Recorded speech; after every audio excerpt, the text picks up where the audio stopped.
In the far-flung future, mankind has finally reached our final frontier. Under the oddly familiar banner of the United Planets Space Force, we've begun to spread ourselves among the stars. However, we are not alone in this endeavor. The Holy Ralgon Empire, with its army of alien warriors, has already conquered much of the known cosmos, and believes all that remains unknown to be their domain. For as long as anyone can remember, tensions between our two sides have been mounting. And with their emperor having just died under suspicious circumstances, ceding the throne to his innocent and inexperienced daughter, Azalin Goza XVI, who may well be suspecting us, the galaxy now teeters on the brink of total war. A war that we have little hope of winning should it drag on. To avert certain annihilation, the galaxy needs a hero. A man motivated by a noble sense of purpose to lead us out of the darkness and into the light.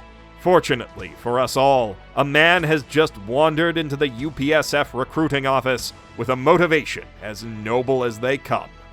I said because I want an easy life. That's really the reason you want to join the glorious United Planets Space Force? Yep. Look, when you use idols to make recruitment ads for horny idiots... Defenders of our homeland and universal peace! I think people who do that are wonderful! You're gonna recruit some horny idiots, and Justy Ueki Tylor, age 20, is nothing if not horny. Though for an apparent idiot, he has put way more thought into this than you might expect. Well, think about it. When you join the military, all your food is free! Your uniform and daily necessities are all free! No worries about paying rent, and you can get licensed in almost any field without a problem. Besides that, if I get assigned to a space cruiser, I can sleep all day in a cryo capsule till we get to the front. And if I get a desk job, well, there's nothing easier than that. Well, is there? Do you even know what the Space Force is for? Well, fighting wars, of course. Fighting wars. Okay, I know there have been a lot of clips in this video already, but I could listen to this man talk all damn day, so frankly, you're lucky there aren't more. Or maybe unlucky to be missing out on all that wisdom, or possibly idiocy. It is impossible to say for sure. They shouldn't take this so seriously. It's just a war, after all.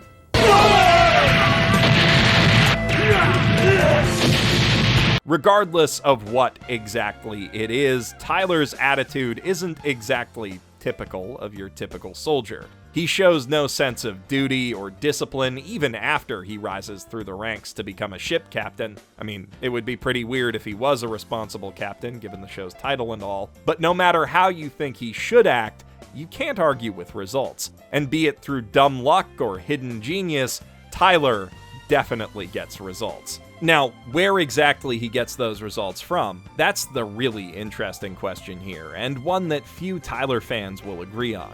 The show offers plenty of evidence to support both conclusions, and if the YouTube algorithm would allow it, I could analyze this series for weeks on end without reaching a definitive answer. That said, I know a lot of you guys duck out of these recommendation videos to go watch the show before I go too far into spoiler territory. I'm gonna try my best to avoid that as I go on here because I have a lot to say about this anime and I want you to hear all of it. But if at any time you feel the urge to put this video down and just jump into it, you should know that the whole show is available, dubbed and subbed, right here on YouTube for free. Because Nozomi Entertainment, aka Right Stuff, is just awesome like that with all of their anime licenses. Dirty Pair, Utena, His and Her Circumstances. You can watch all of those classics and more on their YouTube channel right now, but don't, do that right now, because right now, you should be watching Tylor. See, they just kicked off a one-time pre-order campaign for this glorious new collector's Blu-ray and art book set with an optional autograph from Tylor's light novel author Hitoshi Yoshioka, and I want all of you to see for yourselves why this all-time classic deserves pride of place in your anime collection before October 31st rolls around and the chance to grab it is gone for good. When you do decide to pick one up, Right Stuff has given me an exclusive promo code, Captain MB, that you can use to get a 5% discount on either version of the Ultra Edition Blu-ray, while simultaneously supporting my efforts to promote less algorithm-friendly old favorites like this one. Once again, that code is Captain MB. Remember to use it before the end of October. You'll find links to both buy and watch the series in the doobly-doo and on the end card. Anyway, the one thing that is certain about Tylor is that he gets laughs, by the bucket load. He's the linchpin of the show's story and its comedy, and in this series, the two are often inextricably interlinked. For instance, Tylor's the kind of guy you'd expect to, bounce off a military psych screening, to put it mildly. He's no coward, he will literally laugh in the face of death, but he's the opposite of disciplined. He doesn't even answer a single question the psych evaluation AI asks him. He just complains about the gender of its artificial humanoid interface and then starts flirting with it the second it changes to a lady. Which is a bit sus, but the thing is, Tylor isn't just horny. He's genuinely interested in the people around him as people, and he just happens to prioritize getting to know the beautiful women for transparently obvious reasons. He extends that genuine interest even to this artificial personality, whom he names Betty, helping her feel true self-confidence and potentially apocalyptic self-awareness for the first time since she was booted up. That's right, Justiyueki Tylor is so goddamn suave that he teaches a military computer how to love, which makes it start blowing up. And then, when he ditches it, on account of all the explosions, he teaches it how to hate, which only makes it explode more. And thank God. Imagine if Betty had escaped to the internet, but I digress. Luckily for Tylor, the Ralgon happened to attack at that exact moment, so they get blamed for all the explosions he caused, and the military never bothers to find out just how dangerously irresponsible he really is, because... Relax! You're in! A war's just started. You think we care about aptitude tests now? Huh? That is some military-grade satire, which also happens to move the plot along to exactly where it needs to go. Co-writers Hiroyuki Kawasaki and Koichi Mashimo, who also directed the show because he's just that good, wrote a script so fucking tight that it continually blows my mind. And I hope I can make at least some of that brilliance apparent to you by the time this video's through. Huh? Here, I think you dropped this. Oh, thank you kindly. You're supposed to return things when people drop them. For now, though, I hope I've just given you some idea of how incredible a character Tylor really is. Like that one great teacher and Sullivan's favorite grandson, this guy has a whole show named after him for good reason. That's not to say Tylor's the only good character in the show. Far from it, the whole cast is hilarious and instantly memorable. This is one of the few anime where I don't have to look up even minor characters' names on Wikipedia, and I'm not saying that the comedy he brings to the table is all the series has going for it either. In fact, Irresponsible Captain Tylor is an unironically phenomenal space opera, easily in the same tier as the best of Gundam, with intricate world building, gorgeous, unique tech designs, tense, well-thought-out political intrigue, high stakes, and emotionally powerful drama. But even with all the cool things it has going for it, Justiyueki Tylor is still the key to it all. His presence transforms that already seriously good show from straight science fiction to sci-fi comedy classic. Because Tylor is not your standard stoic space opera hero. Since you're giving us Harumi, why not take my first officer, Mr. Yamamoto, as a bonus? Come on, Mr. Yamamoto! Let's be prisoners together! He's a silly sitcom protagonist. Specifically, he's a thinly veiled copy of Hitoshi Taira, the laid-back hero of the 1962 comedy classic Japan's Irresponsible Age, who, played by comedian Hitoshi Ueki, took the piss out of stuffy salaryman culture by irresponsibly goofing his way to the top of the corporate ladder. At least, that's what I've been able to gather from summaries of the movie. Only a few scenes from it have actually been translated into English so far as I can tell, but those scenes are pretty damn funny. Irresponsible Captain Tylor asks what would happen if you lifted that unflappably affable lead out of the over-serious world of Japanese office work and dropped him into the middle of an equally over-serious war story, which kinda ends up breaking the laws of metaphysics. Tylor is in the wrong genre, at odds with the very nature of the universe around him. They boosted straight into the asteroids! So, what are asteroids? And since genre conventions make him effectively immortal, it wouldn't be very funny if he died. The only way that conflict can be resolved is if the rest of the universe swerves away from otherwise inevitable tragedy and leans into the laughs.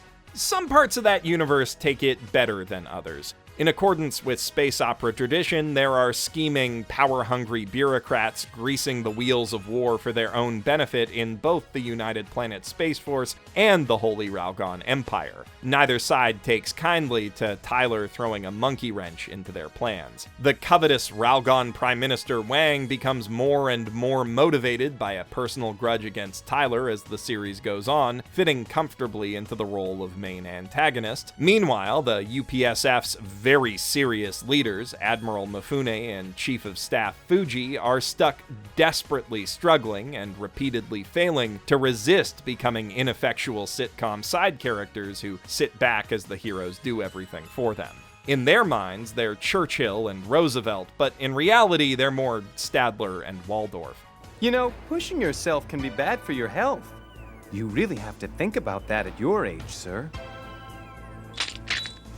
Very impressive, Captain Tylor.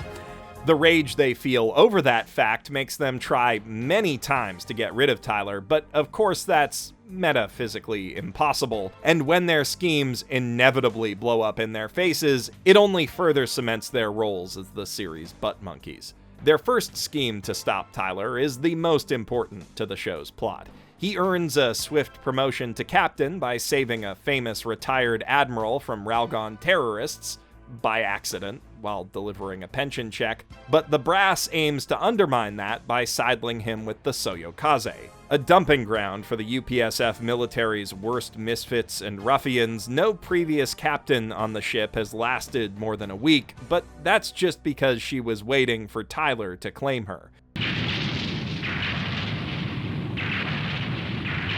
Huh? A coup d'etat?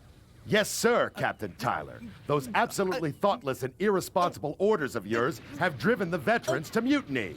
It's a mutiny against you. You are the enemy. I'm no enemy.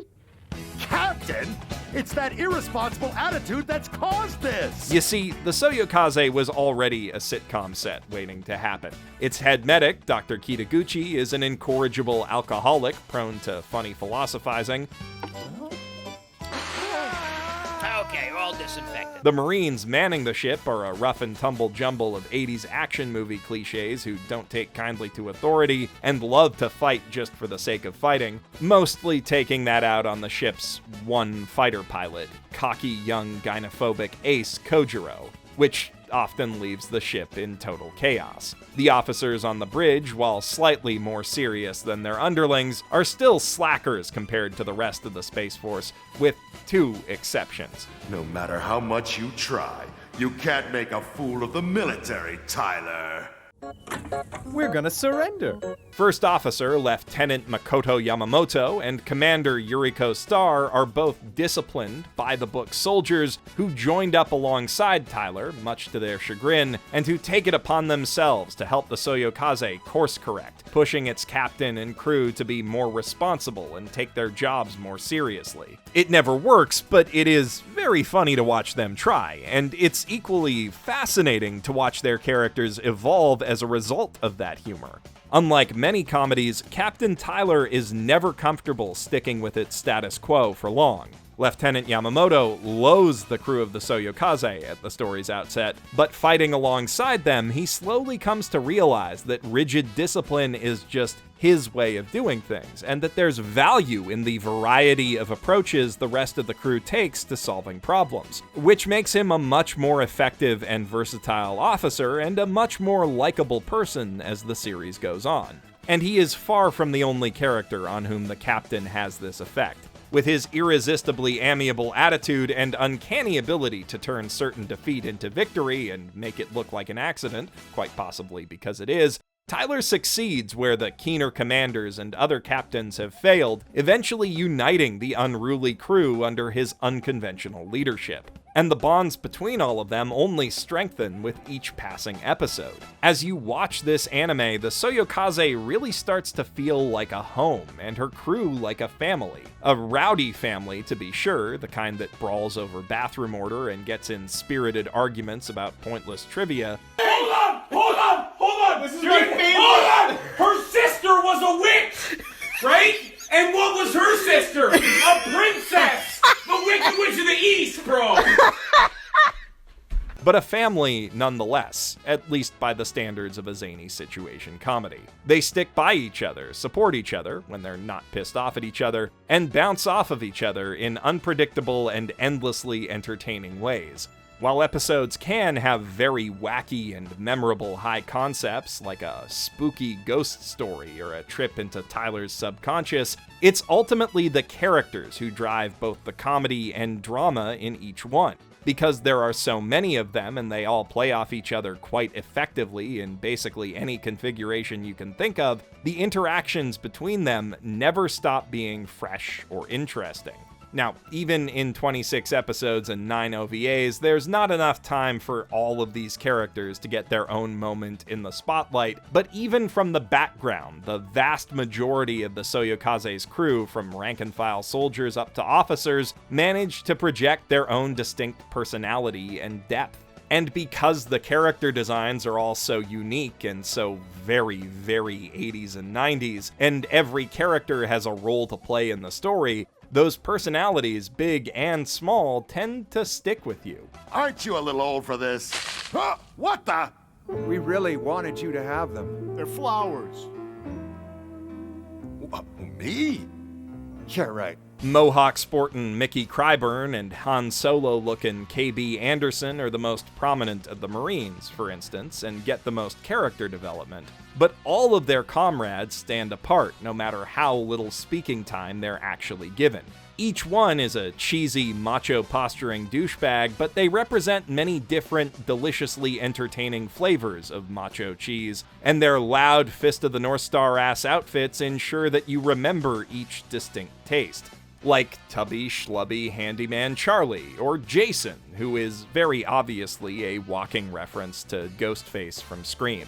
Actually, the fact that his age is marked unknown in the eye catch implies that this might really be Jason Voorhees after he mellows out in his old immortality and joins the Space Marines, which fits shockingly well with the Friday the 13th canon, especially considering that this show came out 8 years before Jason X.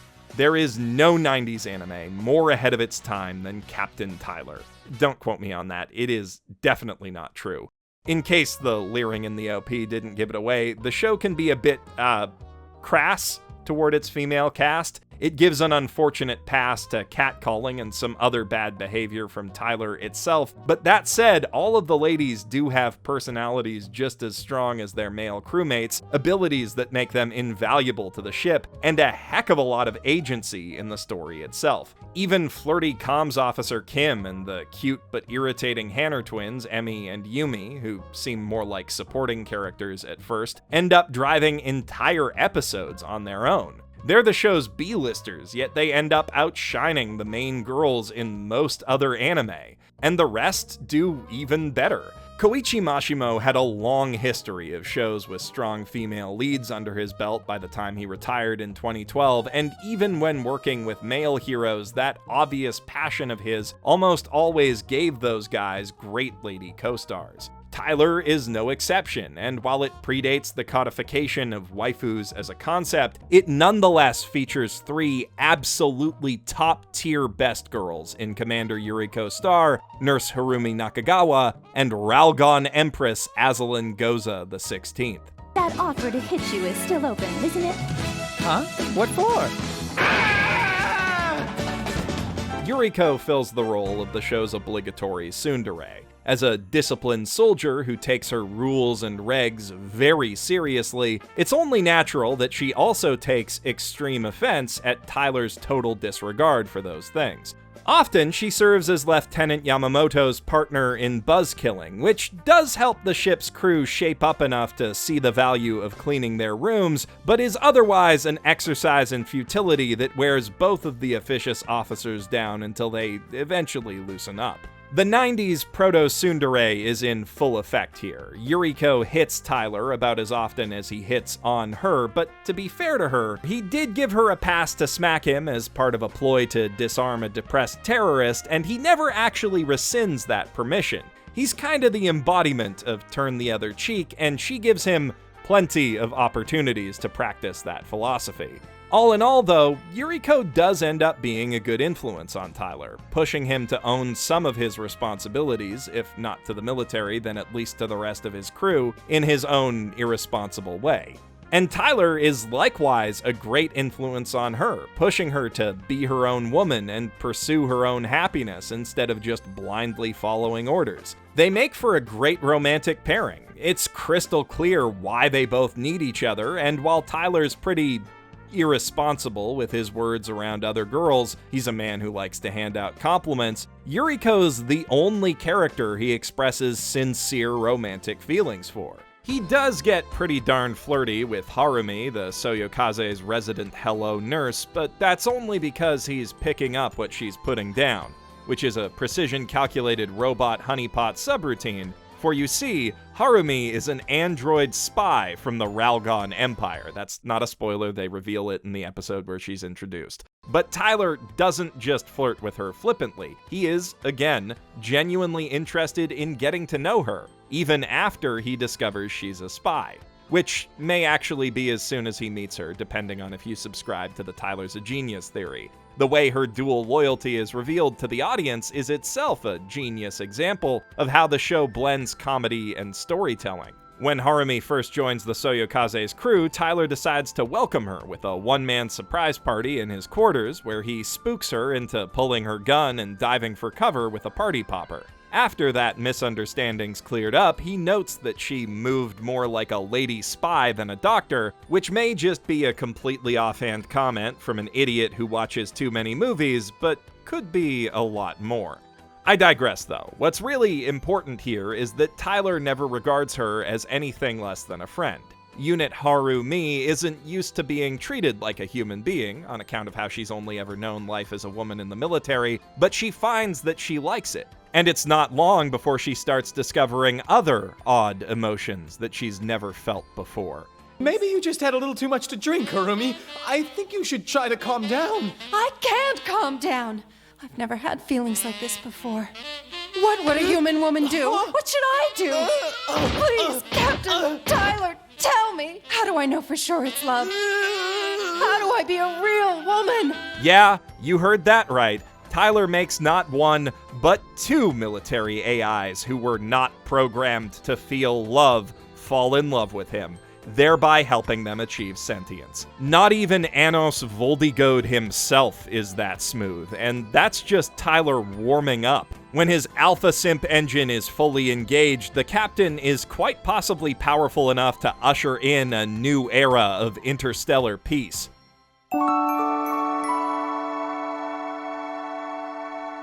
For much of the series run, Empress Aslan's story is told independently from Tylor's. He's merely a curiosity at the periphery of the war that she's been manipulated into starting. Before they meet, her character is defined by duality. On the one hand, she must be an unflappable, infallible symbol of imperial might for the sake of her nation's stability, but on the other, she's a scared, lonely young girl who's been thrown in deep over her head after losing the last of her family, and she yearns to regain some kind of normalcy in her life. This conflict is set up quite effectively in a beautifully composed scene from episode 1, yet another testament to Koichi Mashimo's talent, this time as a storyboarder, which sees her finding a moment of respite in a vast, vaulted chamber with impeccably polished floors that quite literally reflect her dual nature back at her. Away from the expectant eyes of her subjects, her humanity,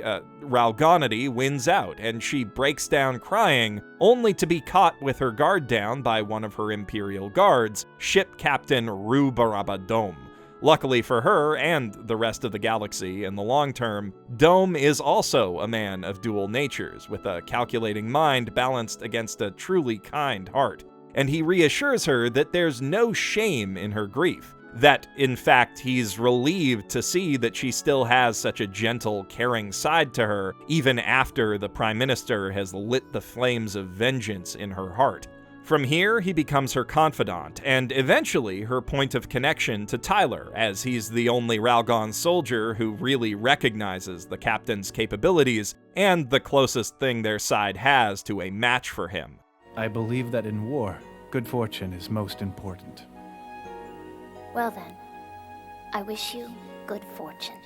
The princess caught between adolescent feelings and her responsibilities as a leader isn't an uncommon trope in genre fiction, but it should be immediately obvious that the influence of the titular irresponsible captain has the potential to pull Aslan in some less than conventional directions. When they finally do meet, the series has a lot of fun building and playing around with their friendship, which drastically alters the course of the war and her entire empire's destiny. Though that doesn't happen all at once, and it's not a single-handed effort. Despite being an absolute monarch, Aslan's power is far from absolute.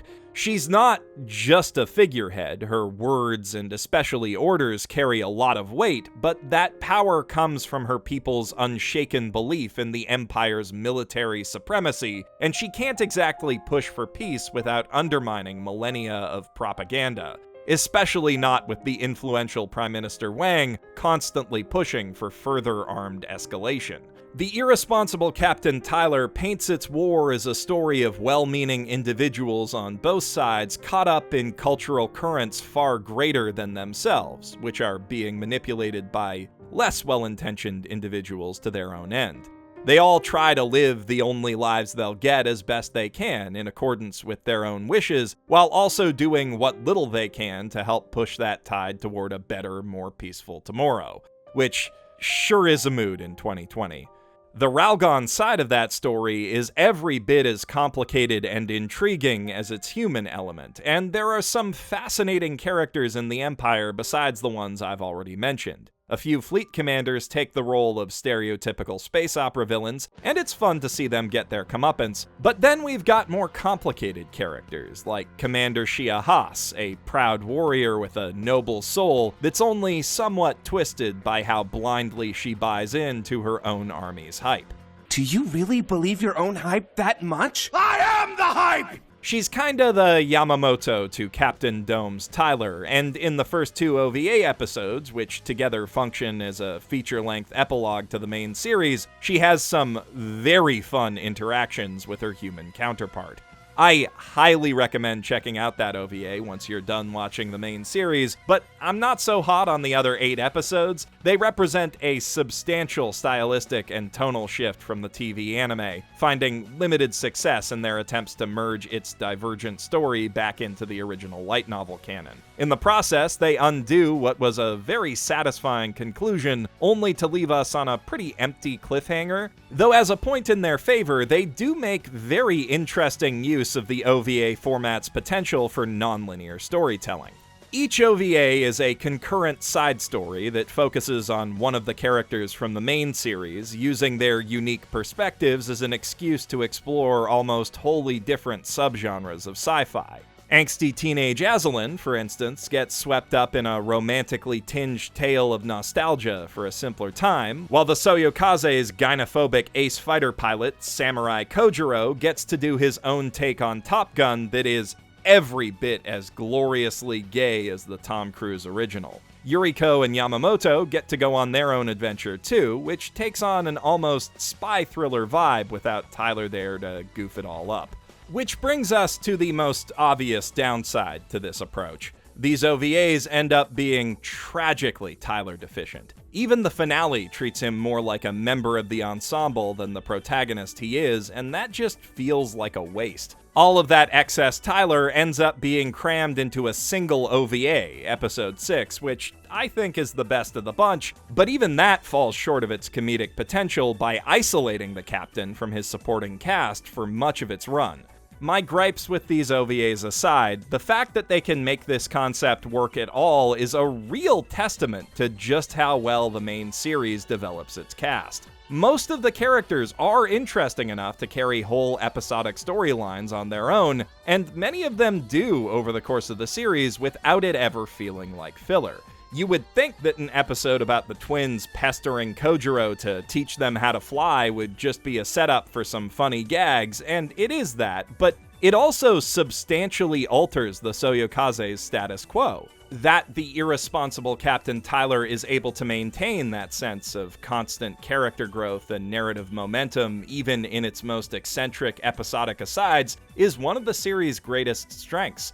And it allows for a lot of fun deviations from the massive central conflict. As a result of Tylor basically doing whatever he wants and nobody being able to stop him, a lot of episodes see the Soyokaze drifting through uncharted space, encountering strange science fantasy stuff, and dealing with that and the crew's personal issues instead of the ongoing war. In essence, these episodes end up being a bootleg comedy Star Trek, like The Orville, but better. And it's not just good for a comedy. If you're into epic science fiction, Tylor is an exceptional example of the form, particularly when it comes to world building. And while I've covered how that comes through in the lore and the plot, it also results in some fantastically varied visual designs. The UPSF feels a lot as you might expect from an adaptation of a late 80s pulp sci-fi light novel, like late 80s Japan with the edges filed down to futuristic curves and coated in chrome. An echo of that pre-Lost Decade period when it seemed like Japan really might take over the world one day.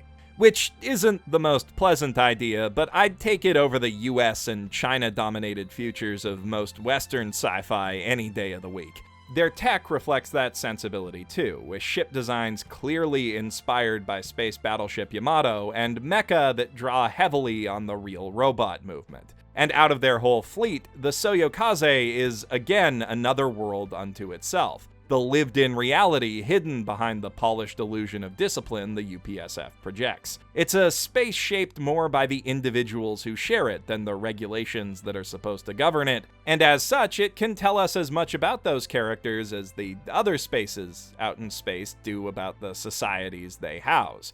The Ralgon, meanwhile, are sorta like space Mongol Persian Viking elves. There are a lot of different cultural influences blended together to make them feel truly alien, at least next to the homogeneously westernized humanity. That alienness really shines through in the look and feel of their colorful insectoid ships, some of which are large enough to house whole cities, and the architecture within them, built from columns and walls that almost seem to grow up out of the ground, like the ships are living creatures. I never tire of scanning the beautiful backgrounds in this show for little details, and these sci-fi elements really come to life when they're animated.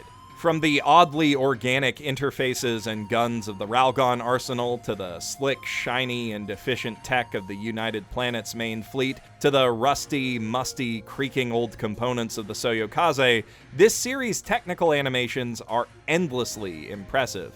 And they only get slicker in the OVAs.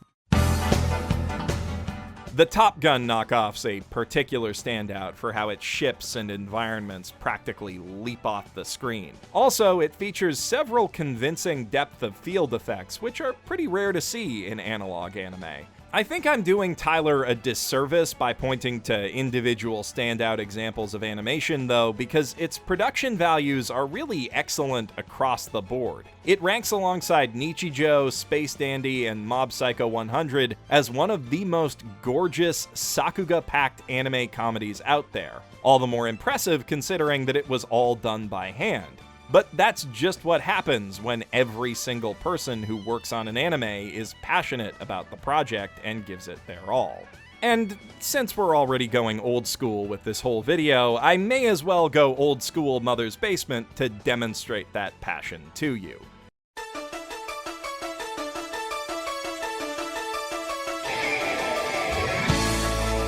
The show's OP tells you everything you need to know about Tatsunoko's animation staff and their work ethos, and also about the titular Tylor, in a minute and 10 seconds. There are a ton of strong visual gags in this OP, and some absolutely delightful character expressions, and every last one of them is animated on ones, that is, at a rate of 24 unique drawings per second, which is a lot, especially for an older anime, and it gives every one of these shots rare energy and fluidity. It's not a full minute of straight original Sakuga. They do fill a lot of time with digitized footage of the theme song singer imposed on some slick dogfight animations lifted from the show, but the OP always moves at a fast clip, and it's always interesting to look at. The photos and videos of film reels, computers, and other production equipment mixed in with the animation don't just fill space either, they send a message. That the staff behind this show are craftsmen who take utmost pride in their work and are working hard to give you the best looking anime they possibly can. Something they remind you of with this little card at the end of each episode, too. Now, no anime looks as good as its OP all the time, obviously, but under the expert direction of Koichi Mashimo, Tylor comes close way more often than most in both character-driven scenes and space battles. And to be clear, it's hardly just the smoothness of the animation that makes it so impressive. There's so much weight, life, and expression behind it all. Keeping the focus on the OP, because I haven't done that in a while, everything on screen, from Tylor's billowing trench coat to his fumbling feet, feels like a real object obeying somewhat unreal laws of physics. So even when Tylor is walking a metaphorical laser tightrope to a symbol of a bright and loving future up in space, it feels like a very, solid metaphor. And it totally makes sense that when he falls out of that metaphor toward a gorgeously painted, almost black velvet cityscape, he lands in a very real hospital with very broken everything.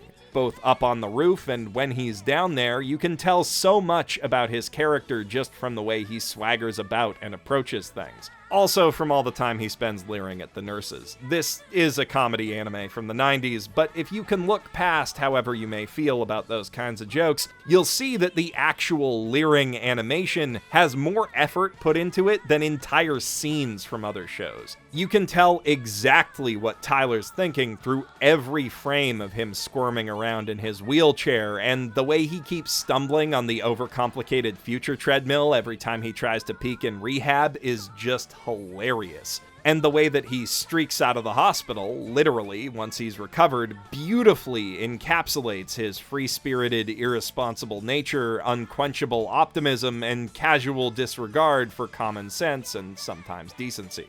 It's also worth noting just how many things are moving in all of these shots. Every character in this crowded hallway reacts believably to the sight of his little Tylor, even the hideous child thing. And just look at all those bandages. Think of how much work it must have been to keep track of all that across all those different drawings. And that quality keeps up all the way to the conclusion, which sees Tylor leading all the friends he makes along the way up the tightrope and toward that brighter tomorrow together.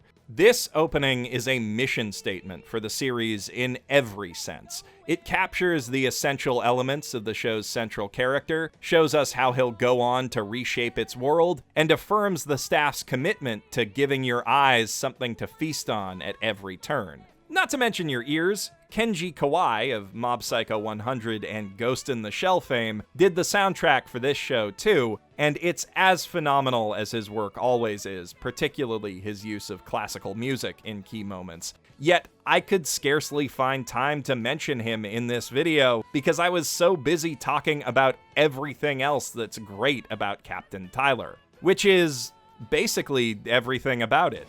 Let's go!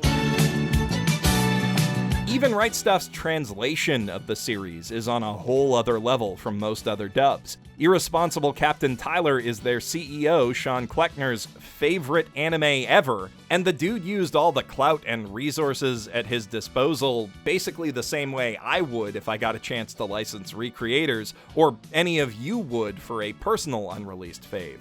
The dub is just perfectly cast, from Crispin Freeman as Tylor to Lisa Ortiz as Empress Azalin, and from the liner notes included on the DVDs, which are just the tip of an iceberg of great special features, it's clear that a lot of love was poured into localizing the whole thing, right down to the episode titles. You will not find a better English release of a 90s anime anywhere this side of Cowboy Bebop.